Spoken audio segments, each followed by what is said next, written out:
నమస్కారం sir. Sir first edition అంటే మనకి తెలంగాణ ఏర్పడిన తర్వాత ఫస్ట్ ఎడిషన్ ఎట్లా అనిపించింది?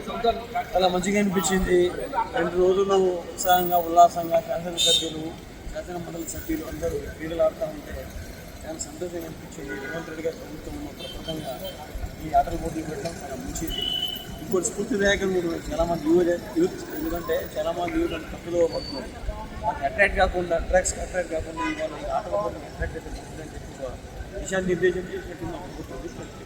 సో మీరు చాలా అంటే మీరు కూడా ఒక చిన్న పిల్లడ ఇవన్నీ మర్చిపోయి ఉన్న టెన్షన్స్ కూడా పక్కన పెట్టేసి మార్నింగ్ అసెంబ్లీకి అటెండ్ అయ్యి మళ్ళీ ఈవినింగ్ కూడా ఎంత ఎనర్జీగా ఆడారు సార్. సో అంటే మీరు దీని వెనకాల సీక్రెట్ ఏముందండి? నేను శాసనమండలి సభ్యులు నాకు తెలియలేదు, కానీ నేను రోజు ప్రాక్టీస్ చేస్తాను, జాగింగ్ చేస్తాను, రన్నింగ్ చేస్తాను కాబట్టి యాక్టివ్నెస్ ఉన్నది. ఇంకోటి చాలా ఇది యాక్టివ్గా ఉండాలంటే రోజు ఫిజికల్ ఎక్సర్సైజ్ చేయాల్సిన అవసరం ఉంది ప్రతి ఒక్కరు కూడా. నేనే కాదు, ఇర్రెస్పెక్టివ్ ఆఫ్ ఏజ్ లిమిట్ ఏం దానికి అవసరం లేదు. ఒక్కరు కూడా వ్యాయామం చేయాలి, వామం చేయాలి, ఏదో వాకింగ్ చేయాలి, రన్నింగ్ చేయాలి. కాబట్టి నేను ఇంత యాక్టివ్ ఉండగలుగుతాను.